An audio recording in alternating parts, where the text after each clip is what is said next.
Hello, നമുക്കേ ഇന്ന് വീട്ടിൽ തന്നെ ഒരു എഗ് ബട്ടർ മസാല ഉണ്ടാക്കിയാലോ? നമ്മൾ പനീർ ബട്ടർ മസാലയൊക്കെ റെസ്റ്റോറൻറ്റിൽ നിന്ന് കഴിച്ചിട്ടുണ്ട്. അതുപോലെ തന്നെ അതേ ടേസ്റ്റിൽ നമുക്ക് സിമ്പിളായിട്ട് എഗ് ബട്ടർ മസാല വീട്ടിൽ തന്നെ തയ്യാറാക്കാം. ഇതിനായിട്ട് ഞാനൊരു ചീനച്ചട്ടി അടുപ്പത്ത് വെച്ചിട്ടുണ്ട്. അത് നന്നായി ചൂടാകുമ്പോൾ അതിലേക്ക് 1 ടീസ്പൂൺ ബട്ടർ ആഡ് ചെയ്ത് കൊടുത്തിട്ടുണ്ട്. ഇനി ബട്ടർ കുറവാണെങ്കിൽ കുറച്ച് സൺഫ്ലവർ ഓയിലും ബട്ടറും കൂടെ മിക്സ് ചെയ്ത് ആഡ് ചെയ്യാം. അതിലേക്ക് നമ്മൾ 2 ഗ്രാമ്പു, 2 ഏലയ്ക്ക, ഒരു കറുവപ്പട്ട, മീഡിയം സൈസ് കറുവപ്പട്ട ആഡ് ചെയ്ത് കൊടുത്തിട്ടുണ്ട്. ഞാനിവിടെ ചെറിയ കറുവപ്പട്ട ആയതുകൊണ്ടാണ് ഇത്ര പീസ് ആഡ് ചെയ്യണത്. നിങ്ങൾ മീഡിയം സൈസ് കറുവപ്പട്ട ഉണ്ടെങ്കിൽ അത് ആഡ് ചെയ്ത് കൊടുക്കാം.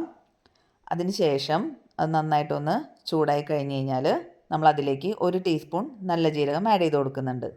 നല്ല ജീരകം ഇട്ട് കഴിഞ്ഞ് കഴിഞ്ഞാൽ അത് പൊട്ടി വരുന്നവരെ നമുക്കൊന്ന് വെയിറ്റ് ചെയ്യാം.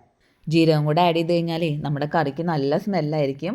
ജീരകമൊക്കെ പൊട്ടിക്കഴിഞ്ഞ് കഴിഞ്ഞാൽ നമുക്കതിലേക്ക് അരിഞ്ഞു വെച്ച സബോള, തക്കാളി, ഒരു ചെറിയ കഷ്ണം ഇഞ്ചി, 2 അല്ലി വെളുത്തുള്ളി എന്നിവ ചേർത്ത് കൊടുക്കാം. ഇവിടെ ഞാൻ 2 മീഡിയം സൈസ് സവാളയാണ് എടുത്തിരിക്കുന്നത്.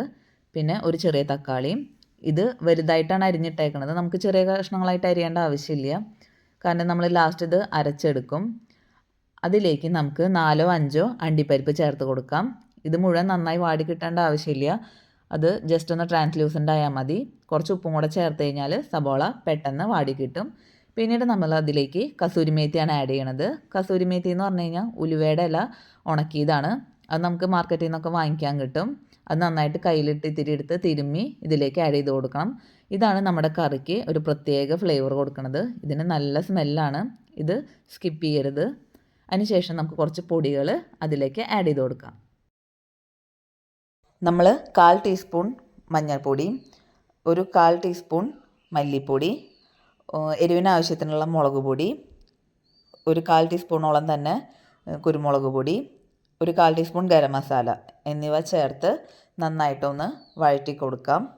അതിനുശേഷം അതൊന്ന് ആ പൊടികളുടെ പച്ചമണം മാറിക്കഴിഞ്ഞാൽ നമുക്കിത് വേറൊരു പാത്രത്തിലേക്ക് മാറ്റി വയ്ക്കാം. അത് നന്നായി തണുത്തതിന് ശേഷം ഒരു മിക്സിയുടെ ജാറിലിട്ട് നന്നായിട്ട് പേസ്റ്റ് പോലെ അരച്ചെടുക്കാം. അതിനുശേഷം ഞാൻ അതേ ചീനച്ചട്ടി തന്നെ വീണ്ടും കഴുകിയിട്ട് അടുപ്പത്ത് വെച്ചിട്ടുണ്ട്. അതിലേക്ക് നമ്മൾ വീണ്ടും ഇത്തിരി ബട്ടർ ആഡ് ചെയ്ത് കൊടുക്കുന്നുണ്ട്. എന്നിട്ട് നമ്മൾ നേരത്തെ അരച്ച് വെച്ച മിക്സ് ഉണ്ടല്ലോ, അത് നമ്മൾ ഈ ചീനച്ചട്ടിയിലേക്ക് ഇട്ട് കൊടുക്കുന്നുണ്ട്. ഇത് നന്നായിട്ട് തിളച്ച് വരണ വരെ നമുക്കൊന്ന് വെയിറ്റ് ചെയ്യാം. നന്നായി തിളച്ച് കഴിഞ്ഞാൽ തീ സിമ്മിലിട്ടിട്ട് കുറച്ച് ഫ്രഷ് ക്രീം നമുക്ക് ആഡ് ചെയ്ത് കൊടുക്കേണ്ടതുണ്ട്.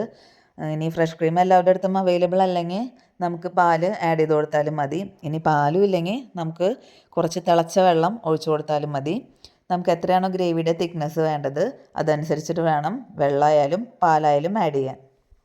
അതിനുശേഷം അത് നന്നായി തിളച്ചതിന് ശേഷം നമുക്ക് പുഴുങ്ങി വെച്ച മുട്ട നമുക്ക് അതിലിട്ട് കൊടുക്കാം. പിന്നെ ലാസ്റ്റ് കുറച്ച് മല്ലിയിലയും കസൂരി മേത്തിയും കുറച്ച് അതിൽ ആഡ് ചെയ്ത് കൊടുത്തു കഴിഞ്ഞാൽ നല്ല ടേസ്റ്റ് ആയിരിക്കും. അങ്ങനെ നമ്മുടെ സ്വാദിഷ്ടമായിട്ടുള്ള എഗ് ബട്ടർ മസാല റെഡി ആയിട്ടുണ്ട്. ഇത് ചപ്പാത്തിയുടെ കൂടെ കഴിക്കാനൊക്കെ നല്ല ടേസ്റ്റാണ് കേട്ടോ.